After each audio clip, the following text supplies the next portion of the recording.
One word answers కావాలి. One word or two words మీ ఇష్టం. 1-2 వర్డ్స్ ఆన్సర్స్.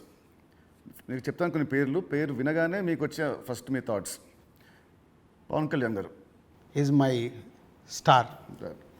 మహేష్ బాబు గారు, మహేష్ గారు మా ఇద్దరికి ఒక తెలువని అండర్లింక్ ఉంటుంది. ప్రభాస్ గారు, ఈజ్ మై డార్లింగ్. అలాగే ఎన్టీఆర్ గారు, మై నాన్న.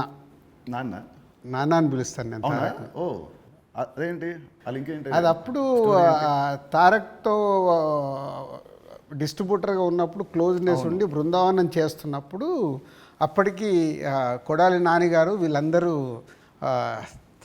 తారక్తో ఉండేవాళ్ళు. వాళ్ళందరూ నాన్న నాన్న అని పిలిస్తే నాకు అది ముద్దుగా అనిపించేది. అంటే నాకు ఈ అవకాశం ఉంది కదా అని అప్పటి నుంచి నేను కంటిన్యూ. Nice nice. తారక్ నన్ను అన్న అంటాడు, నేను నాన్న అంటాడు. బాగుంది. Charan garu, his megastar son. So ఒక సినిమా అంటే ప్యాషన్గా మెగాస్టార్ సన్ అయినా ఎదుగుతూ ఎదుగుతూ వచ్చిన is a star hero. Allu Arjun garu, Bunny is my brother. Next Shirish Reddy garu. Shirish అందరికీ తెలిసింది మై బ్రదర్. పోతే మా ఇద్దరికి సినిమా దాంట్లో ఎప్పుడు ఒక కాన్ఫ్లిక్ట్లో ఉంటాం. అవునా? ఓకే. అంటే ఆలోచన విధానంలో కాన్ఫ్లిక్ట్గా మాట్లాడుతుంటాం, బట్ కన్క్లూడ్ చేస్తాం. రిజల్ట్ ఉంటుంది మాకు. About Venu Sriram. Venu is my bye.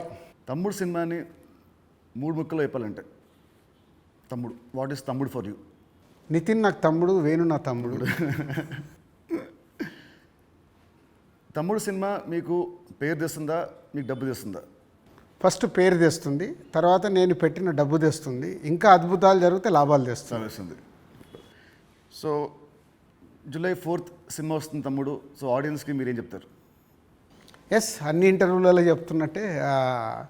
So ఈ సినిమా, ప్రతి సినిమా అందరికీ ఇంపార్టెంటే.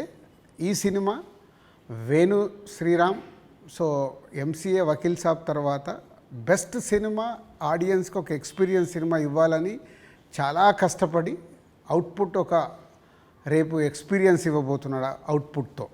సో అది నో డౌట్. సో దిల్ రాజుగా నాకు సంక్రాంతికి వస్తున్నాం ఒక బ్లాక్ బస్టర్ అయితే, దాని తర్వాత మా బ్యానర్ నుంచి వస్తున్న వెంకటేశ్వర క్రియేషన్ నుంచి వస్తున్న ఒక మంచి సినిమాతో దిల్ రాజు మీ ముందుకు తీసుకొస్తున్నాడు ఈ సినిమాని. ఇది నాకు సక్సెస్తో పాటు ఒక ఎనర్జీని ఇస్తుంది. బట్ నితిన్కి ఇది సక్సెస్ చాలా అవసరం. సో ప్రాపర్గా సినిమాని మీకు నచ్చే విధంగా రెడీ చేసి మీకు తీసుకొస్తున్నాం. July 4th మీరు థియేటర్కి రండి, ఫ్యామిలీస్తో వచ్చి మీరు ఎంజాయ్ చేస్తారు సినిమా, అది నా ప్రామిస్. ఎంజాయ్ చేసిన సినిమాని బయటికి వెళ్ళిన తర్వాత మీరే చెప్తారు ఒక వావ్, అంటే నితిన్కి ఒక కొత్త సినిమా, కొత్త అప్రోచ్. ట్రైలర్ కంటే ముందు తమ్ముడు వేరు, ట్రైలర్ వచ్చిన తర్వాత నితిన్తో ఇలా తీశారు ఆ సినిమా అన్నారు, అది ఫస్ట్ పాయింట్. అలాగే తమ్ముడు అని టైటిల్ పెట్టుకొని ఏ సర్టిఫికేట్ తీసుకున్న దిల్ రాజు. సో ఇది సెకండ్ పాయింట్. అంటే థియేటర్ ఎక్స్పీరియన్స్ కోసం కాంప్రమైజ్ అవ్వకుండా ఏ సర్టిఫికేట్ కూడా తీసుకున్నాము. యూఏ సెన్సార్ వాళ్ళు కొంచెం లెంత్ తగ్గించుకొని యూఏ తీసుకోండి అన్న కానీ ఏ సర్టిఫికేట్ తీసుకోవడానికి థియేటర్లో ఎక్స్పీరియన్స్ మిస్ అవ్వకూడదు. ఏదైతే డైరెక్టర్ అనుకున్నాడో, నితిన్ ద్వారా ఏదైతే మీకు అందివ్వాలనుకున్నాడో, నితిన్ చుట్టూ ఒక 5 ఉమెన్ని పెట్టి ఒక కాన్సెప్ట్ ఫిలింగా 80% ఆఫ్ ద ఫిలిం మీకు ఫారెస్ట్లో ఉంటుంది. ఇది 24 అవర్స్లో జరిగే కథ. ఒక ఎక్స్పీరియన్స్ మట్టుకు డెఫినెట్గా ఈ సినిమాతో పొందుతారు. Please come and watch in theatres from July 4th. తమ్ముడు సినిమా ఉంది. తమ్ముడు సినిమా రిలీజ్ కాకముందే మీరు నాకు వెళ్ళమ్మని ఒక కథ వినిపించారు. మామూలు ఇండస్ట్రీలో ఉంటుంది, ఈ సినిమా హిట్ అయితే నెక్స్ట్ సినిమా చేస్తాము అని ఉంటుంది.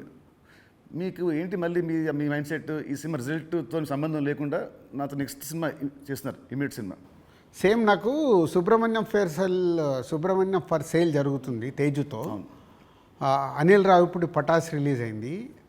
పిలిచి అనిల్ సినిమా చేస్తా అన్నప్పుడు సుబ్రహ్మణ్యం ఫర్ సేల్లో ఒక సాంగ్ చూపించి ఈ హీరోతో సినిమా చేద్దామని చెప్పా. అప్పటికే పిల్ల నువ్వు లేని జీవితం చేశాం గీత వాళ్ళతో కలిపి. సో సుబ్రహ్మణ్యం ఫర్ సేల్ సినిమా హిట్ అవ్వబోతుందని నాకు అర్థమైంది. నాకు అర్థమై వైనాట్ అంటే పటాస్ పెద్ద హిట్ అయింది. సుబ్రహ్మణ్యం ఫర్ సేల్ హిట్ అయినప్పుడు వాళ్ళిద్దరు కలిస్తే సుప్రీం అయింది. ఓకే.